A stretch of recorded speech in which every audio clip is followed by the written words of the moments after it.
Rich Razgaitis, welcome to the Plant Yourself podcast. Great, Howard. Thank you. It's a pleasure to be on the show. Yeah. So should I call you Raz? Is that how people know you? Yeah, Raz is great. Rich is fine as well. Okay. Well, I guess I'll go back and forth then. But I like Raz. I've never known a People, Raz before. most people go by Raz, so that's great. If we want to keep it informal, fantastic, or formal for that matter.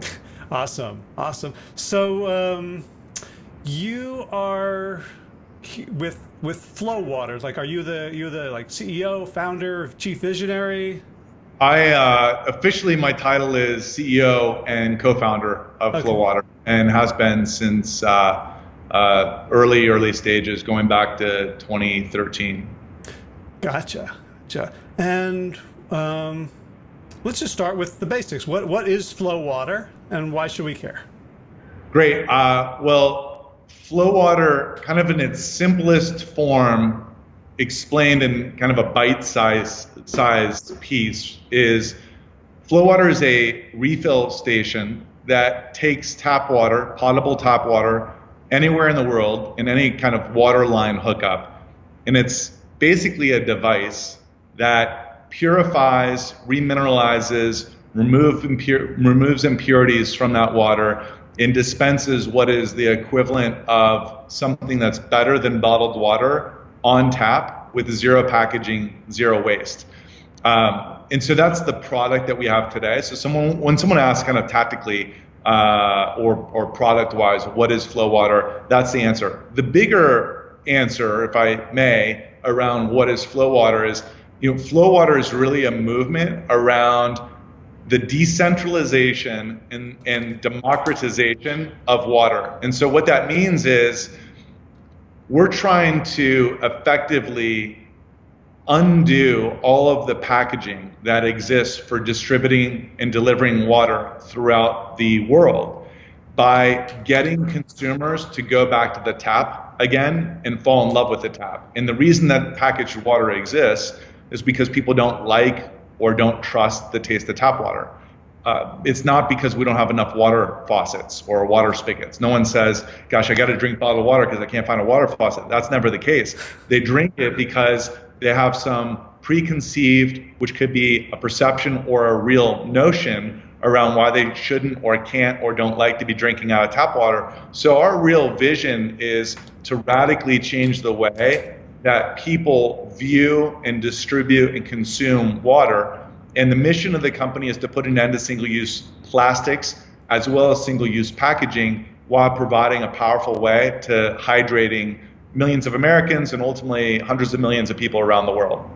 Wow, there are so many layers to that. I hope we can cover them all. But let's start with you said you've been there since 2013, so this is 7 years now.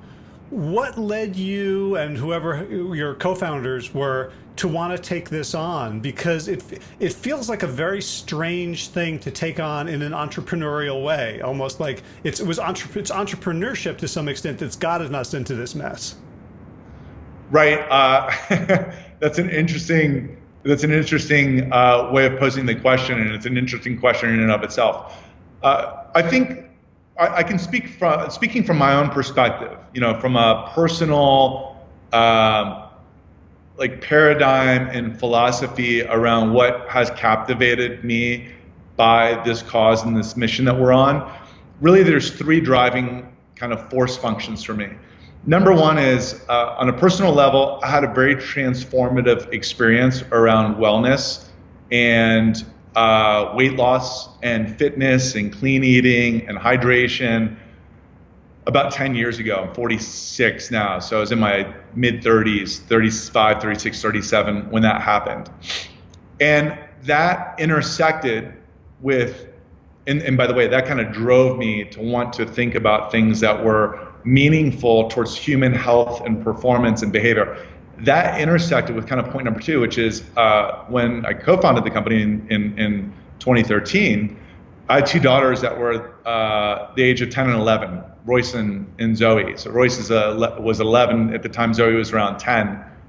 And I was going to their soccer games, and it hit me how much crap we are programming our kids into consuming at a very early age. It basically is big tobacco in the 60s, like programming teenagers and high school kids and college kids for what later became lifelong dependencies, brand affinity, dependencies, addictions.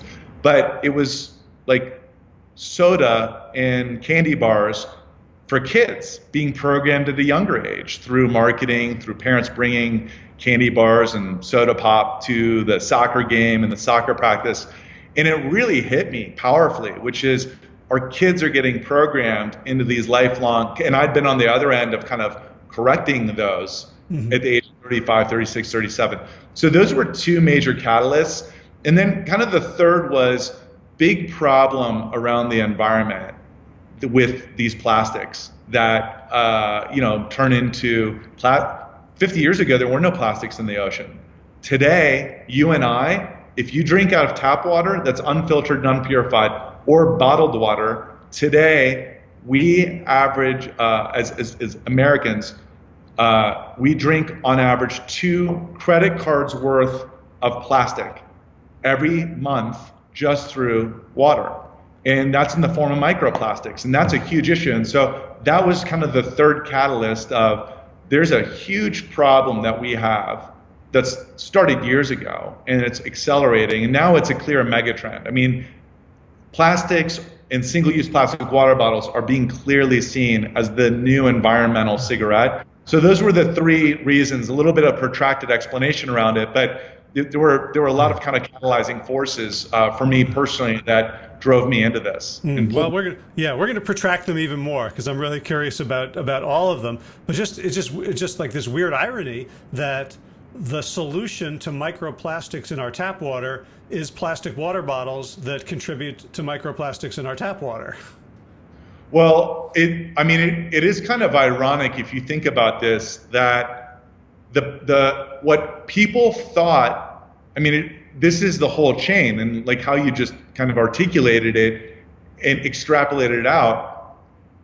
Many times people drink bottled water thinking that it's cleaner or purer or tastes better than tap water. In some cases that's true, but 50% of the time, about half of all packaged bottled water is tap water in a plastic water bottle. In fact, there's an expression sometimes people say, which is that bottled water companies don't sell bottled water, they sell plastic bottles that happen to contain water in it. And about half the time that's tap water. So like the irony is that in the 70s, 80s, and 90s, as packaged water started to proliferate, and now there's hundreds of different brands, that it's now ended up in our oceans, lakes, rivers, and landfills. 50 billion single-use plastic water bottles get consumed in the US alone every year. 38 billion of those end up being unrecycled. And when plastic reaches the environment and when it reaches the ocean, it doesn't biodegrade, it photo-degrades, and it turns into microparticulates. And now we are literally drinking the plastic in our tap water that we had been using with, in part, bottled water because we thought it tasted better or was cleaner or what have you. In many cases, it's the same as tap water. Is there data on what that does to our health? There's not yet. There's that. So yes and no. If you were to ask for outcome-specific data on what does prolonged exposure to microplastics do in terms of outcome and future state, I know of no data, and I've done a lot of research along it. There is secondary data, and then there's category leading and markers that I think we should be really concerned about. And so let me give you an example of that. In cigarettes, there are approximately 6,000 known chemicals that are involved in the final production and kind of assembly and distribution of a single cigarette. And we know now, after a period of long protracted tobacco use, particularly in the 40s, 50s, 60s, and the data that came out of it in the 70s, 80s, and 90s, the deleterious and destructive, like life-ending, year-ending effects of tobacco.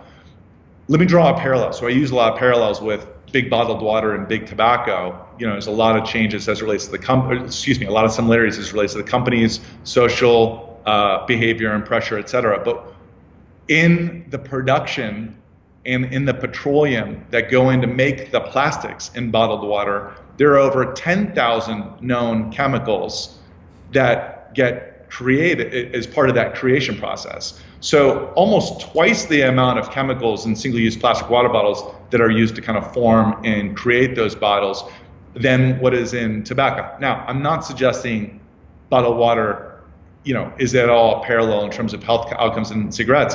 My only point, though, is that you can look at the chemicals, and some of those chemicals are endocrine disrupting chemicals that have metabolic changes in effect. And I think bottled water, and I think the consumption of microplastics is going to be much more like a negative effect along the lines of something like cigarettes. In like cigarettes, one won't kill you. 10,000 isn't good for you. 100,000 is pretty bad for you. You're going to start to have the effects of it. And I think bottled water is exactly the same way, which is after drinking 10,000 or 100,000 bottles of water, or now the problem is you don't have to be drinking bottled water to be drinking bottled water. When you drink tap water, you and I, Howard, drink tap water, chances are that we are drinking bottled water, just the microparticulate plastic of that bottled water and other plastics. We're drinking instead of drinking water in plastic, we're drinking plastic in water. Exactly. Yes, that's precisely. Wow. And I imagine it's going to be harder to prove. Tobacco is notoriously hard to prove because you never could do a randomized clinical trial to get people to smoke. But at least you had epidemiologically, you had a clear distinction between smokers and non-smokers. This is something that is so ubiquitous. It's this uncontrolled experiment in which all of us are consuming the same thing. So, then we can say, well, autism is increasing. Well, it must be that we just didn't have the right diagnostic criteria before, but it was the same. We have no way of knowing how the numbers are going up and down from the endocrine disruptors in the pollutants in our water and air. Right. And I think that's why it's for us, it's one of the driving factors around providing clean, great tasting water that people love and trust. At the same time, I think getting people to, and I think there's enough evolution in the market today, which is much different than 10, 20, 30 years ago, around clean eating, clean drinking, what's in the food source, like the level of consciousness and awareness of pollutants. And I think now consumers' disposition towards making a decision of, I do not want to drink that because it contains these particulates, is a lot stronger today than it existed 10 years ago. We see this with food sources.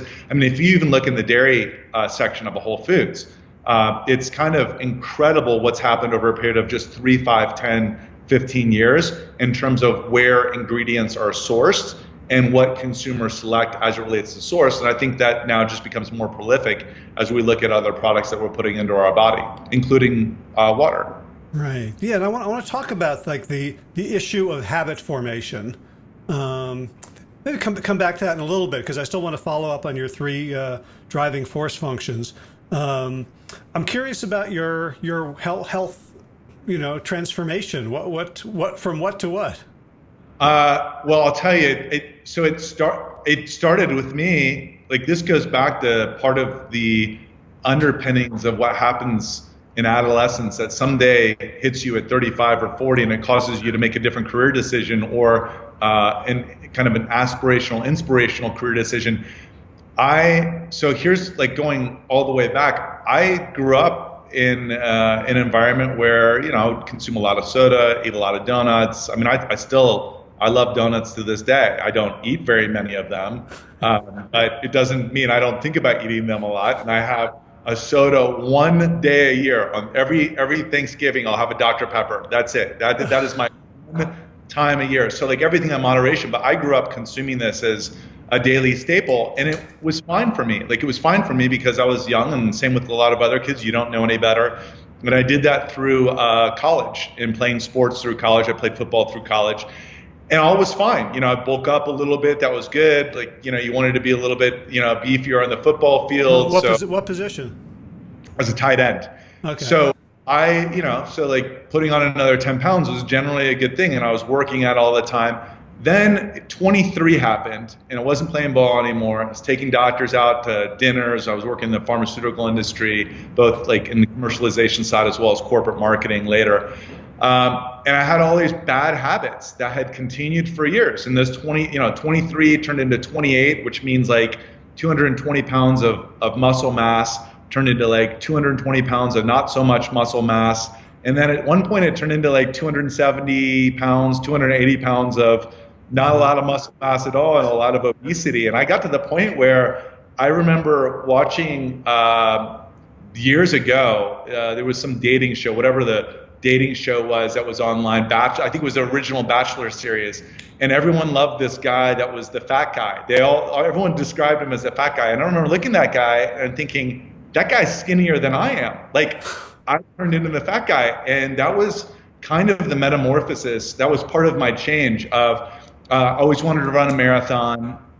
And, by the time I'm 35, 32, and I'm like, ranging between 250 and 270 pounds, I'm going in the wrong direction.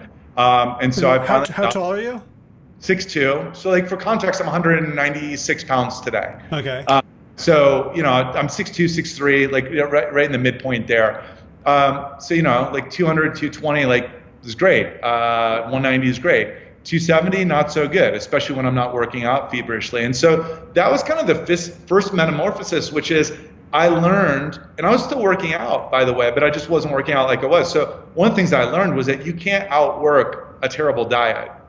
And one of the things that you can't do as part of a diet is if you're consuming 500, 700 calories of soda a day, you just can't outwork that. I mean, a robust workout of 500 to 800 calories, you're maybe breaking even on just your caloric intake from soda if you're drinking sugary carbonated beverages. And so that was a huge aha for me. And so kind of a long story short on that was cleaned up the diet, started work, now I do very vigorous intermittent fasting. I fast till 2 to 4 p.m. every day. Have a narrow fasting interval. I do keto now, but even like 10, 12, 15 years ago, started running, started CrossFitting, started doing a lot of HIIT works, high intensity impact training. And then a lot of it was cutting out unnecessary calories. I mean, I was consuming an inordinate amount of calories through like candy bars and soda and changing my mindset around that. And that's one of the passions around FloWater is when we deploy a FloWater unit, not to make this sound like a commercial or a plug for a FloWater unit, but one of the things that I love about it is when someone has a FloWater in their hotel, their school, their corporation, we'll see a 50% reduction in soda and coffee consumption. And that's because they're drinking more water. And if they're drinking more water, they're more apt to make healthier decisions in other areas of their life. And so for me, part of it was like, well, how do I level set a reformation of good, healthy patterns and then abide by that?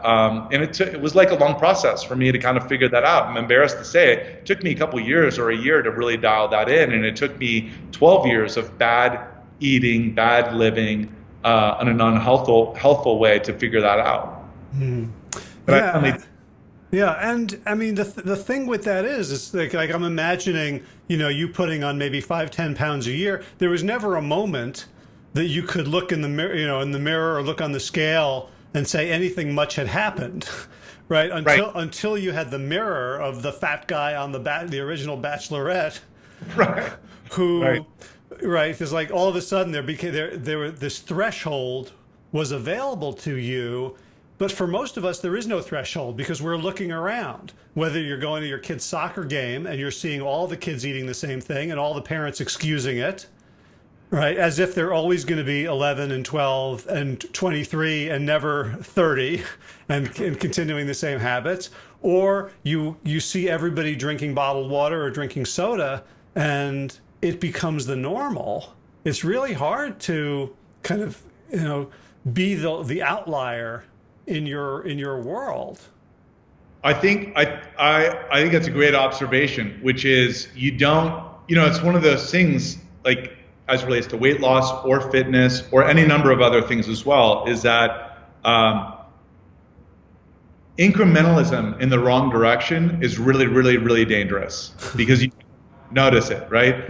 I'm a fan of incrementalism on the upswing, but you need to have a catalyst to know to make and like the way I'm wired is I kind of needed it to be like 5 or 10 increments at a time rather than like 1 or 2 at a time. So when I got on the fitness bandwagon, it was, cessation of alcohol, cessation of soda, complete, eradication of sugar and a lot of working out. So I kind of tried to hit it all at once. But I think to your point, this is the danger of, societies, politics, your spiritual soulfulness, your work environment, your fitness, whatever it is.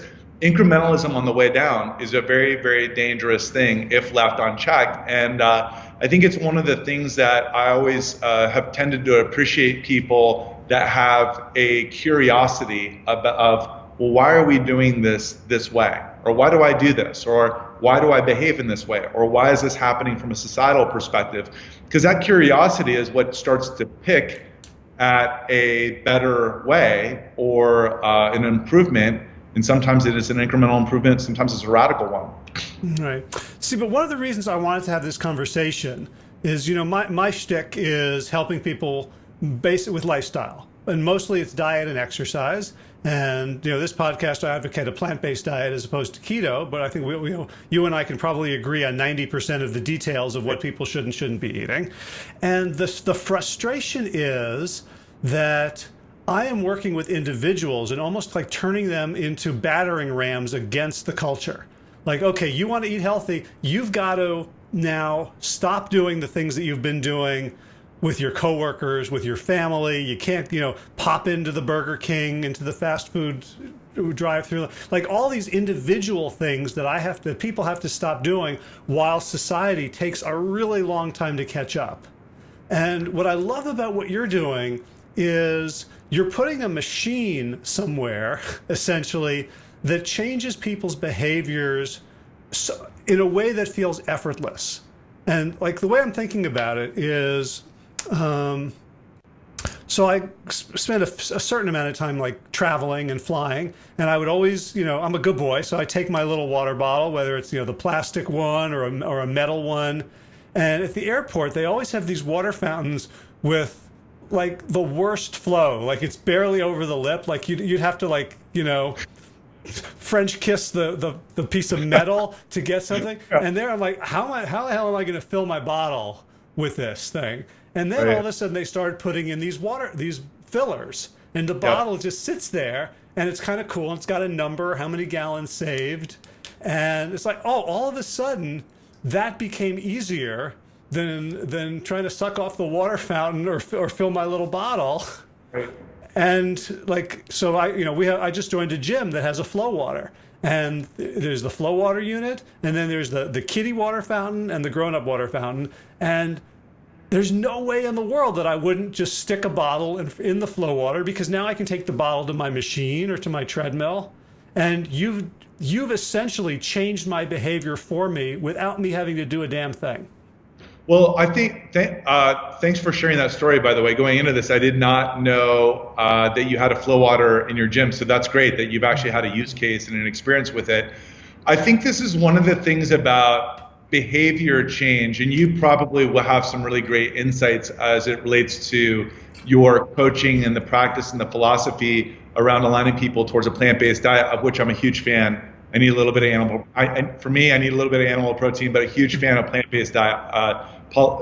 Michael Pollock's book, great, is kind of many years ago a cursor for me in terms of looking at how I change behavior. But I think if you look at FloWater and the story that you just shared, and kind of that narrative, that use case, is if we want to change consumer behavior, we ideally need to make it easier for them and preferential, right? So if I try to get somebody to change a behavior by saying, hey, stop using single-use plastics, and you got to go use something that you're going to hate using it, and it's going to taste disgusting, and it's going to be a gross experience, and it's really slow, and you got to bend over, what have you, to like fill up your bottle and like kind of get it to the lip of it.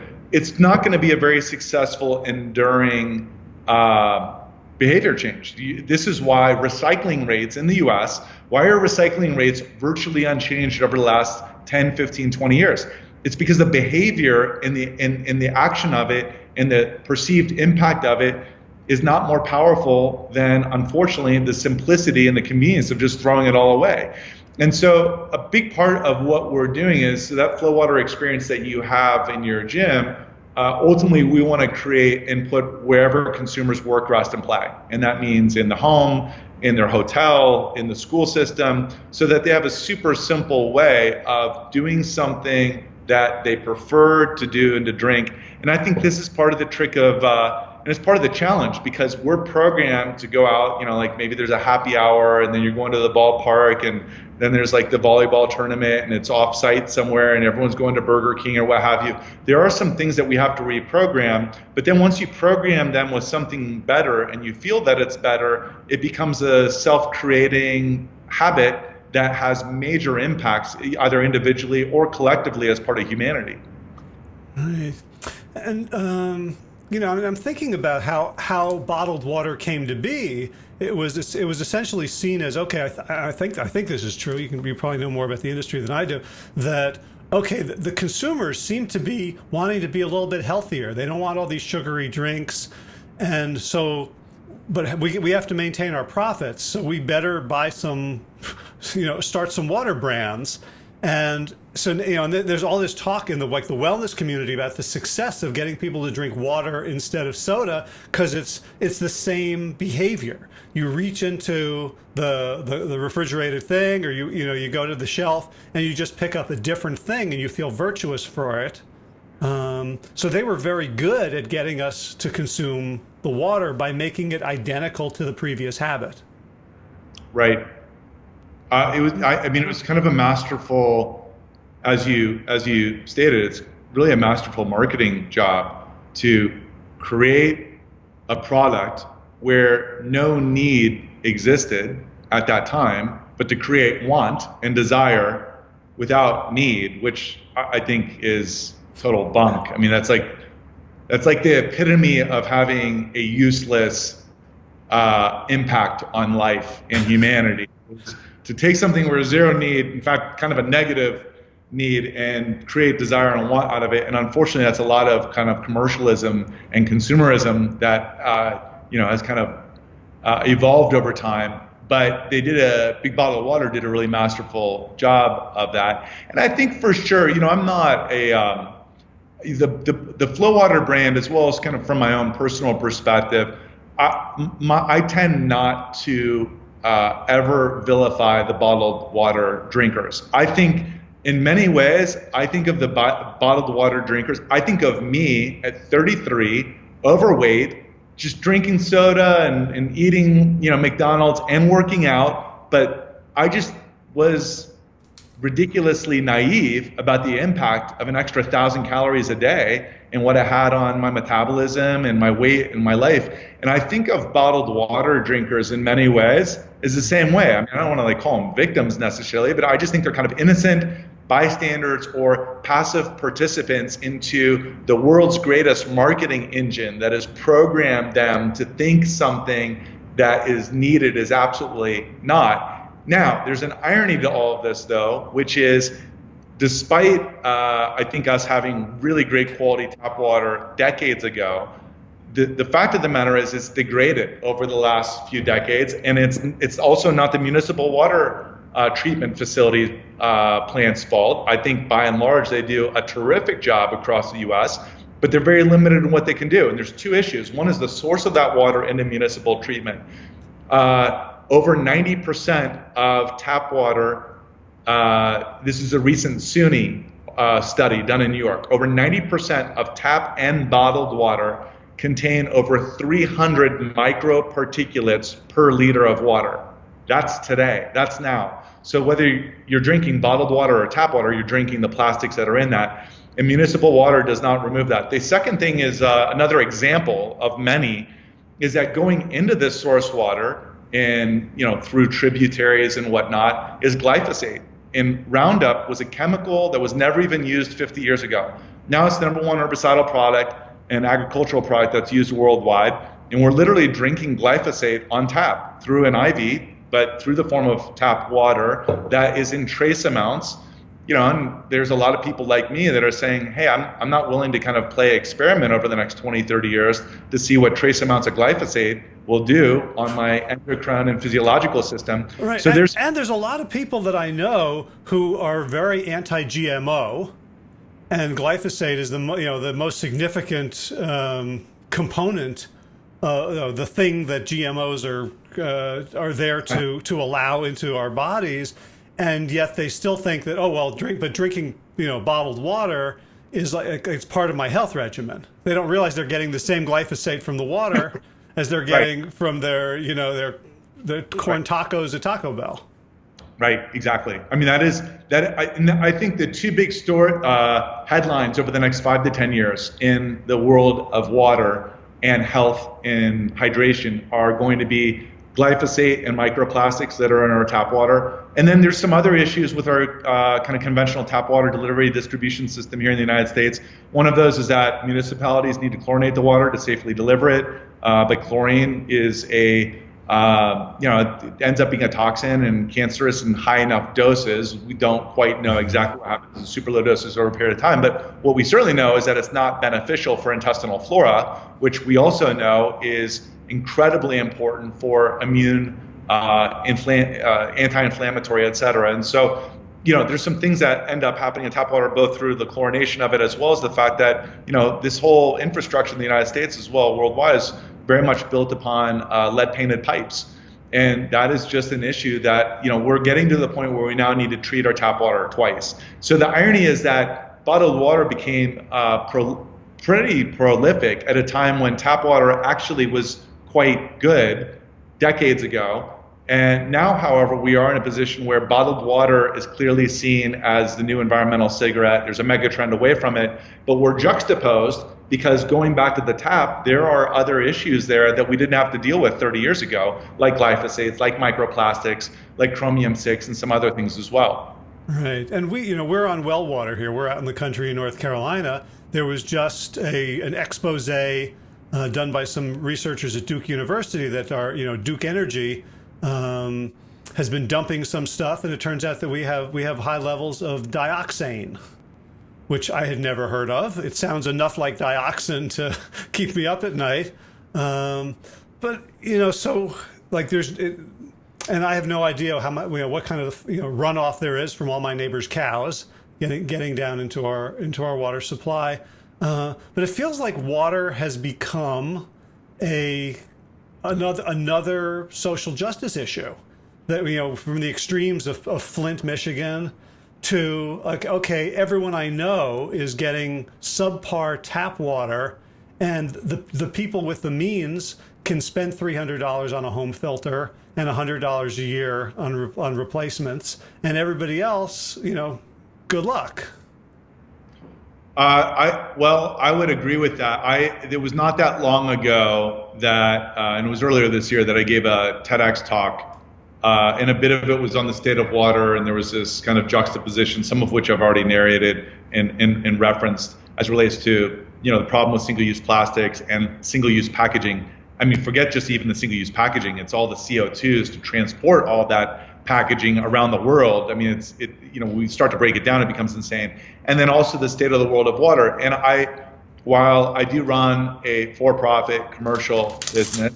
And we do have a very specific objective around providing FloWater units wherever consumers work, rest, and play.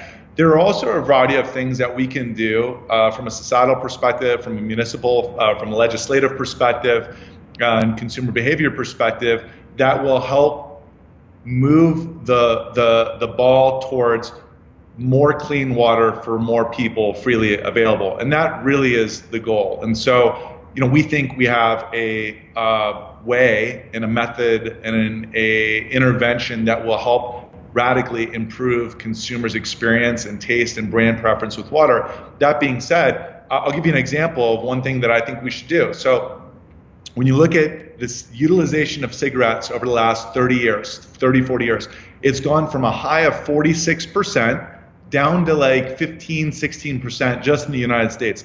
It's been dramatic considering how addictive of a substance nicotine and those other various chemicals are. That was partly driven by, the health and the awareness of outcomes. That was partly, and not insignificantly, driven by social pressure and social norms. I mean, it used to be very cool to sit. In fact, I opened up the TEDx with smoking a cigarette on stage, and everyone was like losing their minds that someone just lit up a cigarette inside in a theater, but that was normal 35, 40 years ago. Like that was not abnormal, maybe 50 years ago, 40, 50 years ago. And now people are losing their minds, like ready to call 911 and like pull fire alarms. So there's been some social changes. However, I think one of the other things that has radically shifted around tobacco and is a parallel with bottled water is this level of taxation, really effectively, is what it comes down to. Is if you look at tobacco is taxed exorbitantly high. I mean, it's in the 40, 50, 60%. It depends on the state, but if you were to take an average across the United States, it's around 50%. Taxation and the increase, there's a high degree of price elasticity with tobacco products, and the higher the price is, the lower the usage of it is. And I think one of the things that we should do is, I'm all for free market, I'm all for free enterprise, but American citizens and citizens worldwide are ultimately being the detrimental inheritors of all of this garbage. If we taxed big bottled water in the same way that we tax cigarettes, we could A, use those proceeds to start to clean up some of that mess and remove the impurities, but then B, to upgrade municipal water sources so that they do provide cleaner, better tasting, more filtered water to consumers that are freely available. And so I'm, as much as I am a for-profit commercial CEO of an entity that we think we're doing something transformational, I also have a set of philosophies and beliefs that apply to whether they're drinking FloWater or not, but it really is an application towards humankind perspective and motive rather than anything that's commercially oriented. Yeah, and I love the idea of taxation. I was just actually doing some research on this, I think the cigarette tax in New York or New York City is a pack is like $13, and down here in North Carolina it's around $5 or $6, and the smoking rate in North Carolina is double that in New York. And there's clear I'd like to see the legislator with the cojones to propose that. I don't exactly know the political clout of big water, except that big water is also big food. Right. Right. So exactly right. I mean, that is the battle. I think what's so interesting to me about this dynamic, so much different than tobacco, it's one of the biggest distinctions, is that if you look at big bottled water, everybody now in the industry and outside the industry, I mean, you could just look at your Facebook newsfeed, and this afternoon, you're going to see 2 or 3 articles, or at least 1 or 2 articles, probably on plastics in the environment. And the chances are probably 50-50 that it'll be on bottled water, single-use plastics, and single-use packaging contaminants. So now it's superfluous and it's everywhere. But I think the reality right now is that legislation can be powerful, and it can be a powerful catalyst for change. Taxation on products that are extremely detrimental, that have far-reaching consequences and cost to society, can be beneficial. I think this market's going to move faster than all of that, and that's the ultimate irony, is that there is such vilification, or either it's vilification or there's such a movement towards a better, healthier, more productive, environmentally conscious way of doing things, that I actually think this social movement, and also, just with what happens with digital and 2.0 and social media and the confluence of everyone's eyes on all things at all times anymore, I actually think that movement is going to drive us towards a plastic-free, a packaging-free world faster than any legislation or taxation or a kind of regulatory change. And that's an exciting thing, I think, from a societal perspective, when we can use kind of the force of human behavior to make this shift faster than waiting on regulation in Congress to adopt. Right. Although, I mean, with tobacco, I think one of the big forces was the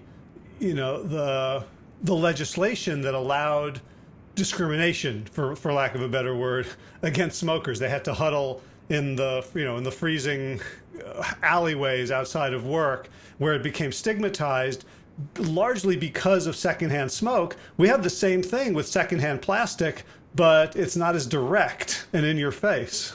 Right. No, well, it's interesting. I never actually thought about legislation that might relegate all the bottled water drinkers to drink in one side of the airport or something like that. That would actually be quite a funny little YouTube spoof to do instead of commercials. But to your point, I mean, this is the problem. This is what, if you're not a bottled water drinker, you're drinking bottled water. To the point earlier about you're drinking the plastics that are in the water, and now we're all consumers of it, which actually might cause it to catalyze faster, which is if we're now all the recipients of a subsection's bad decision making around using bottled water or not recycling it appropriately, and now we're all the consumers of that. I think it might cause the market to shift all the more quickly towards saying, hey, there's a better way. Let's do something better together. And I think consumers are going to rally around that. We're already starting to see that. I mean, there's a huge migration and a huge shift that we're underway, a mega trend away from single-use packaging. And it's not just getting away from something, but I believe it's moving towards something that's better. And this is why I'm such a fan of talking about hydration as well. 70% of Americans, up to 80% of people worldwide are chronically dehydrated. I mean, if doctors could write a prescription in CPT code for dehydration and prescribing water, it'd be the world's first $1 trillion drug. But doctors, and I'm not anti-doctor. I go see a doctor. I see both kind of a naturopath as well as a medical doctor. So I'm a fan of having a foot in both camps of that. But my point is that people are going to behave in ways that they are either trained, programmed, or economically incentivized to behave unless they see and identify something that's better. And so that's a result of medicine, which goes often to prescribing. Whereas I know you as well, is if we can wire people around the positive, high impact, high performing outcomes of slightly changed behaviors that have multifactorial benefits, such as eating cleaner and exercising a little bit more and getting properly hydrated.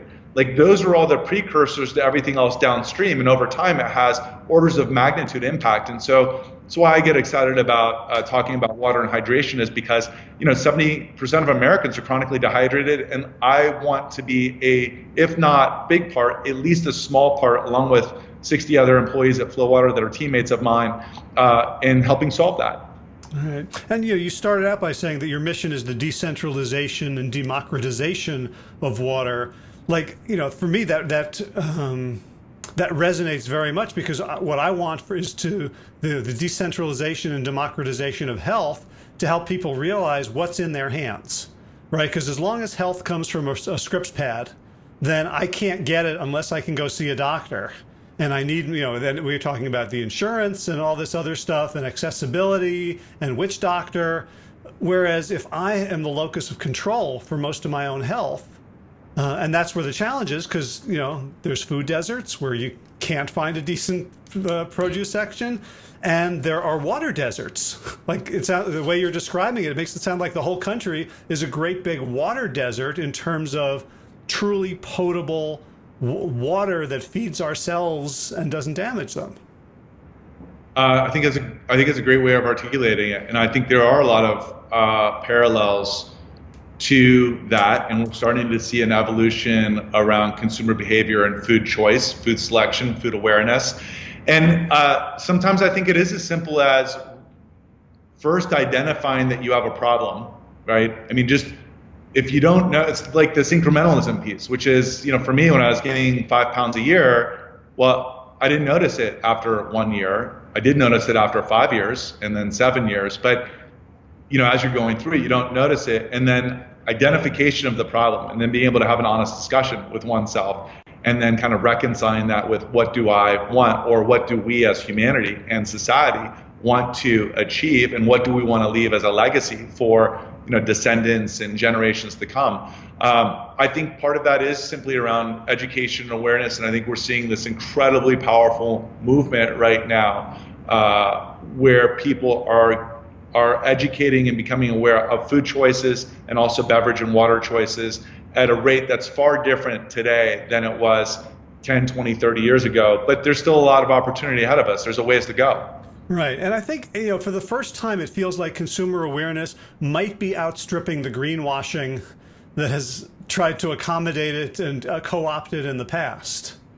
Yeah. That's interesting. I love that perspective. I hope that's true.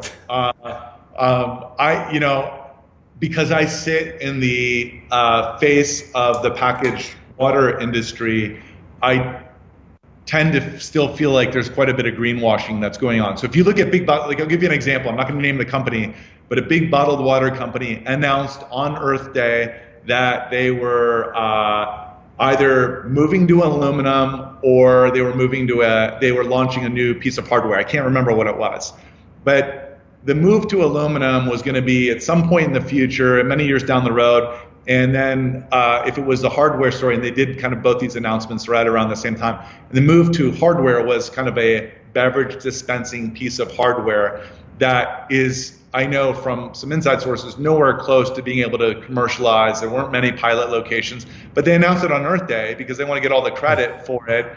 And it's a form of greenwashing to me. And I think this is if I were to look at big bottled water and big beverage, and the biggest coup that they would love to deploy right now, that we are, aggressively fighting against for the benefit of society and our environment as well as human health, is they would love nothing more than to switch somebody out. They might say, okay, we cannot slow the single-use plastic mega trend down anymore. Let's now just flip everybody to single-use aluminum. And that would be a huge travesty, because on a kind of per carbon output basis, single-use aluminum is even worse than single-use plastic. It just has kind of different varying degrees. We're going to launch an aluminum multi-use product where we believe consumers are going to reuse it 10, 20, 30, 40 times. So I'm a fan of aluminum multi-use, but that's not Big Bottled Water's strategy, and that's not Big Bottled Water's revenue generator. Their revenue generator, just much like the pharmaceutical industry and the tobacco industry, which is to commercialize those products and sell and get people to repeat usage, it's to get a single use used one time and then get a consumer to buy another one. And so I think of that as greenwashing as well. So I love going back to it. I love your optimism. I hope you're right that the consumer sentiment, sensibilities, and the movement, I think it is really powerful. I mean, I think we're now seeing for the very first time consumers embracing their power of driving decisions individually and collectively faster than organizations being able to cleverly maneuver and kind of outsmart the consumer. I do think we're at that point, though I feel like a lot of companies are still working really hard at greenwashing too. So I don't mean to sound skeptical on that point, but I'm mixed on it. Well, I am too. I just thought it was I thought I would say something positive once in a while. It's very aspirational, and I think there is truth though to, I mean, as much as the social media companies have been playing us, there's little bits of democracy that sneak in, and one of them is like the call out culture when appropriate of companies that are BSing, that that appear to be like, for me, like the greenwashing in bottled water is literal. That I've noticed that the packaging has turned from blue to green, and they have the little recycling stickers bigger, and it says now 15% less plastic. This lid or this plastic is now thinner. It's like, oh, now I'm a good person. That's like moving. So the joke that I always make is, look, I think that's I try not to vilify. I never vilify I don't mind vilifying the product, bottled water. I tend to think of the employees that are pushing those products are also kind of in this ecosystem that if they could just see a better way. I used to work in the pharmaceutical industry, and the reality is when you work in the pharmaceutical industry, you can be a really good person with really great aspirations, but at the end of the day, if you're working on a brand like Prozac, you are paid and you are incentivized on how much Prozac goes out the door. It's not like the right usage and the right use case, and the right indication. And so it becomes kind of a mush kambul of like, well, what is the right thing to do, and how do I do this appropriately? How do I make sure we're like doing things like keeping our job and growing the business and what have you? And I tend to think of people that are hawking big bottled water individually are probably really good people that are really misguided. And if there's a better way, to drive them, and that's part of our responsibility as well, is to be a facilitator of that. Right. Well, and I mean, it's easy to vilify individuals, and that doesn't change anything, right? Like when especially, the issue is the system. Like for me, like I don't know you, so I don't know if you want to go here with me. But like one of the things I think is the problem is that water is no longer seen as sacred, and for me, from a lot of spiritual traditions, at least, certainly non-Western ones, indigenous ones, water is the blood of Mother Earth. We are her children, and the fact that you could, that a company like Nestle could lay claim to public water, dry it up, bottle it, sell it back to us, it feels very spiritually wrong, and it's a system issue. It's not an individual issue.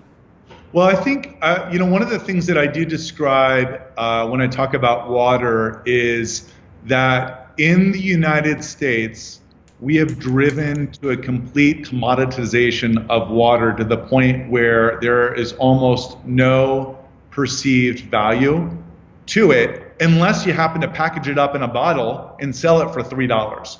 Then suddenly we say, oh, there's value to water when we put it in a pretty package and it comes from an exotic country and we ship it all the way here and then we ship it all over the US, then it's worth $3 for 1 liter. And so what we have seen is a complete commoditization of something that is literally the most precious, well, one of, if not debatably, the most precious and important resource that should also be, in my belief, a fundamental right. I mean, a fundamental right of humanity. And our job is, again, commercially to work on taking the rights that are available to citizens today and improving that experience and to making tap water better. But philosophically, I think we would probably see a lot of alignment together on what is a fundamental right. And water is spiritual, and it is soulful, and it is, it's how, if you look at the formation of civilization, it was built around water in many cases, right? I mean, so there's so many intricate layers to it. And so I would fully agree that there's been this commoditization of water that's not come in a single package, a single-use package, but through distribution. And when I talk about this, one of our goals is to decommoditize water so that people see a real value. And here's the irony, Howard, is that if you go into Whole Foods, and I love Whole Foods, but if you go into Whole Foods, you pick any grocery anymore, actually any chain, but I'll just pick Whole Foods as an example. I mean, we're practically in a yogurt bubble. There's like 80 different brands of yogurt, and there's sheep's milk and there's goat milk and there's $5 yogurt. So when I was growing up, there were like 2 brands of yogurt. Like there was one for 39 cents and like 99 cents. Right, it was Columbo and Dannon. Right, exactly, right? And so now, I'm like in a yogurt decision matrix for 5 minutes when I go to Whole Foods in the dairy aisle because there's so many choices and I'm reading the label. But my point around that is in some categories that were so commoditized, like dairy, yogurt, butter, milk, plant-based milks now, right? So now you take it to all these plant-based milks.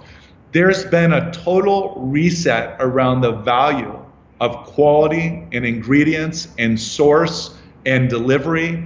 And I feel like our need and our opportunity, and frankly, our responsibility is to do that with water and how water is delivered, distributed, consumed, and enjoyed, ultimately by every man, woman, and child is the vision of the company. But that is a more important kind of societal vision than anything else as well.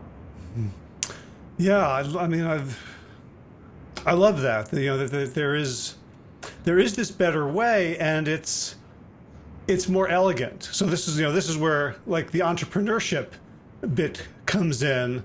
That what we really have to do is remove things from water as opposed to add things, or remove things from the process or from the system that delivers water. That like for you to get healthy, largely involved taking things out of your life. Right. Right. And the same thing is true of how we're going to fix water. Right. Yeah, I like how you've super simplified it into that, which is in like for me, I guess going back to setting behavioral change, look, some people sometimes can't do five, six, seven things. You know, they can't take five things out and add five things and have this, like some people are wired obviously to do that. In other cases, taking two things out is a great example of, well, just do this. It's how I got into intermittent fasting. I'll use another example of that is I didn't start going, and I don't know how you feel about intermittent fasting, so you might not want to talk much about this, but No, it's fine. It's fine. I didn't go to like one meal a day overnight, and sometimes I do one OMAD, one meal a day. But I started by stopping eating at 8, and then I would do like a definitive 12 hours, and then I'd go to like 14, then I'd go to 16. Now I typically run like an 18-6 or 24 fast 5 days a week.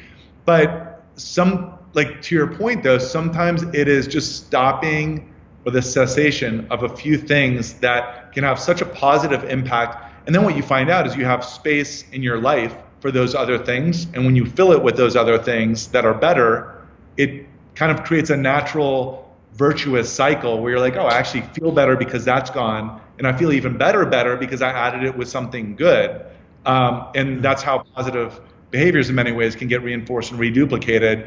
But it's hard to make that initial change, I think. I think that the hardest part is the first step. It's like if you're going to run a marathon and you start training, I think the hardest mile in a marathon is the first day you decide to start training for it. That's the hardest. Like it's mile 2 or mile 3 in your training program. It really is, having run like half a dozen different marathons. I'm not some prolific marathoner, but because that's the psychological one. Like it might not have been as physically hard, but that psychologically was the hardest one to get into, that set the stage for all the other miles. Right. And I think that's why, the plant-based movement had this genius idea of Meatless Mondays. It was a way for people to practice something and to more importantly, practice living into an identity. That once you say, okay, this means I'm healthier. This means that I care about the environment. Right. So like the other thing we've seen in terms of water over the last, I would say 5 years, there's the technology of water bottles, just what I can buy in the store. Like, I remember when all you could get was the Army canteen. Right. And everything tasted like shit from the Army canteen. and now they've got, the hydro flasks and the thermal flasks and the glass stuff that almost having these things. And because they're so public, that it has a buzz element to it, that you can say, I want this means I'm a healthy person. You just look at yourself, look at your behavior, look at your purchasing, and that can then open up the identity to lots of other positive changes. Yeah, I think that's a great call out. And ironically, in many ways, I think the refillable has become, if you remember the fountain pen and what it represented in the 80s of like status or pens in general, it's like the new fountain pen almost, which is, it's a status symbol, it's personal, it says something about you, it's like incorporated into your everyday. And I think that has, the proliferation of some amazing brands that are out there, Swell, Mizu, Hydro Flask, Clean Canteen, many others, has driven a level of, this is part of actually the magic of the shift that we're under, which is, it's not only that it tastes better and it's a better experience, they fit a little bit better depending on like whether you're throwing it in a bag or in a car, what have you, but they're also cool. Like suddenly carrying a refillable around has become cool, and you can make them cooler through unique designs or stickers or what have you. And so that's, I think, all part of the shift. So like part of that shift is for us is like, all right, great, like get them going with refillable, but now, from a FloWater perspective, we want to make sure what you're putting in that refillable, you also equally love, and it's free of contaminants and is hydrating you well so that you prefer it to what's in a bottle or what's coming out of the tap. But I think your point about the refillables is a magical one, which is that has perpetuated this whole mega shift that is not going away now. This is now a mega trend that's immutably happening, and we're in the middle of right now. All right.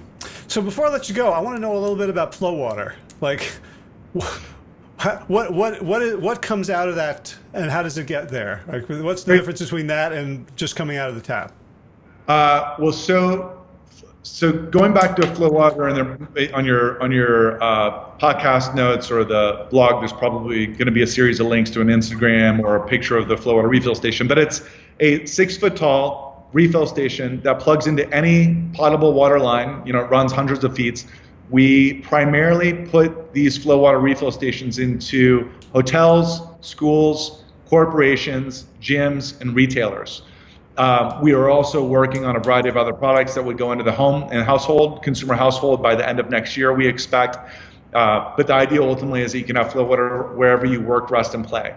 What FloWater does is after it takes a water line that gets connected into a FloWater refill station, there's 7 stages of purification and filtration that tap water goes through.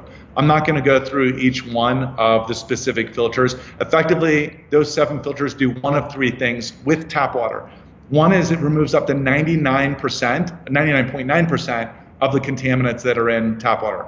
Glyphosate, pharmaceuticals, herbicides, pesticides, heavy metals, chlorine, fluoride. So the first whole set of filters are just extracting things that are in your tap water that you don't want to be in there.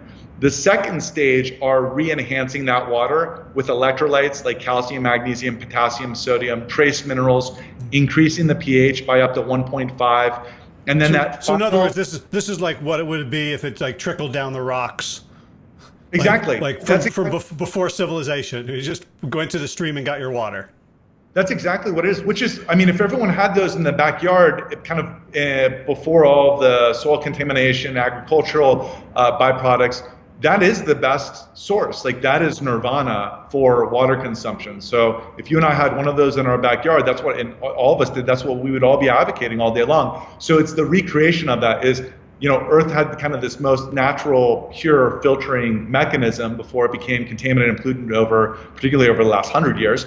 But then second is that it was naturally enhanced with electrolytes and minerals that were healthy and vitalizing, and not only tasted good, but also were good for the absorption and the proper hydration experience. And then this third stage of filters and purification that we use in a FloWater refill station is with a coconut carbon filter. So we take these coconut, there's a market in a specific region in Asia that has this rich volcanic soil. And so we'll take, we buy from a source that takes these coconuts that carbonates the husks, that turns it into granulated carbon. That is then the final finishing filter where FloWater is running through, and it gives it this taste that consumers love, that's fresh and crisp and clean. And those 3 things together are what create a FloWater experience where consumers end up drinking less soda, less coffee, 2 to 5-fold increase in hydration, and also we see a significant reduction up to 80% or more of single-use packaging when we have a FloWater installed. So that's what FloWater is, that's how it works, and we put these all throughout the United States. We're in the process of expanding internationally right now, but you can find FloWater in 50 different states or almost 50 states in each of those verticals, as I mentioned before. Gotcha. And what segments have been the most open to putting them in? I'd never seen one before the gym, but I don't go to a lot of public places. I have a podcast. I live at home. So like where was it the easiest to make an argument that led to sales? I would say, if we look at the market over the last 6 months, I'll talk about the last 6 months. One, hospitality, hotels. There is and a lot of this, by the way, this is driven by consumers. So consumers are coming into hotels saying, I don't want bottled water. I don't want to pay for that. I don't want to see it. I don't agree with it. It's wasteful. It literally has become the new environmental cigarette. So we're seeing hotels rapidly make a shift based upon consumer advocacy and adoption and behavior change to say they want something better and they want to be able to fill up a refillable. And part of that also is in hotels they're seeing a ton of consumers, 30-40% of consumers or more are walking around with a refillable, and they need to have a place to be able to hydrate. And we're also with this dichotomy that 70-75% of Americans don't like or don't trust tap water. So hotels is a big one. Gyms is another one. That's a second one. And then we're seeing those would be the two primary, hotels and gyms. And that's partly because they have consumers with a voice, a strong voice around what they like or prefer or will do, and they are voting with dollars. And then third is corporations, but those are more influencing conversations with consumers rather than they're voting with their literal wallet and walking in saying, this is what I want. And those are the markets where we're going to see the greatest propensity or receptivity to behavior change. So that's the result of where we're seeing the fastest growth, hotels and then gyms in particular. Gotcha. So I want to end by maybe getting some how to or what to do tips for people who've been listening to this, because obviously I can go and fill up at the gym. I have a Berkey filter on my counter, and that's a good in the kitchen. I never wanted to use Brita because I saw people had their little refrigerator Brita filters that they didn't change for 3 years, and I got real. But for people who don't, until your home product comes out, you talked about advocating when you go to a hotel to speak up, to maybe be a voice. What can people do right now, both to help themselves and to help the world? Okay, so one is, I think in terms of helping yourself. I don't know if it helps to kind of take a log and log what you're consuming and drinking during the course of the day, and how much of that is soda versus tea versus energy drinks versus soda versus water. But I would say the best thing that you can do for yourself today, ultimately regardless of source, even though I worry significantly about what's in some tap water, what's in some bottled water as it relates to microplastics, it is to drink enough water. 70 to 80% of Americans are chronically dehydrated. This affects everything: your mood, your skin elasticity, your energy levels, your satiety, what you eat, how you eat, hunger, digestion, absorption. It's like the gateway to everything else in many ways. So I think the very first thing that, and people say I think about, you hear the message, drink water. Well, it's different when you say, hear the message, drink water. You're actually going to feel dramatically better, or you're going to wake up more refreshed, or you're going to naturally eat a little bit healthier or a little bit less, or you're going to have better concentration. And so, and it doesn't just work if you do it for a day. A day is important. But for 30 days, go out and hydrate your thirst in a way where you might not even have the thirst or know that you have it, but use it as a substitute for all these other things that you're drinking, and you're going to notice a dramatic impact on energy, vitality. And it's like little changes built up over time end up being big changes, as in life, but also as in hydration.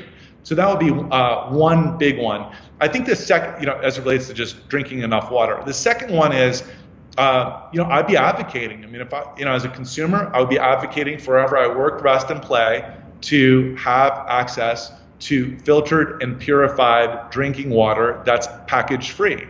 And I would be saying it's not enough to have, I talked to somebody the other day and they said, we saw, they were in the sustainability world.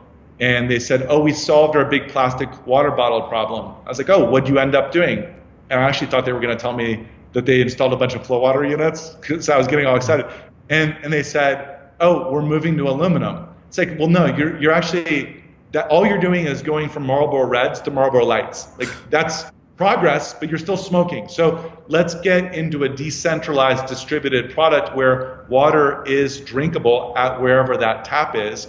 Part of that is, work at the municipal level, but then there's stuff that companies can be doing today that will eliminate the need for packaging where none exists. And so that would be my one call out is really around just the simplicity of drinking water and why I think it's so beneficial and how it'll change your listeners' lives. And sometimes you just have to do it because you hear people do it, but you don't actually do it.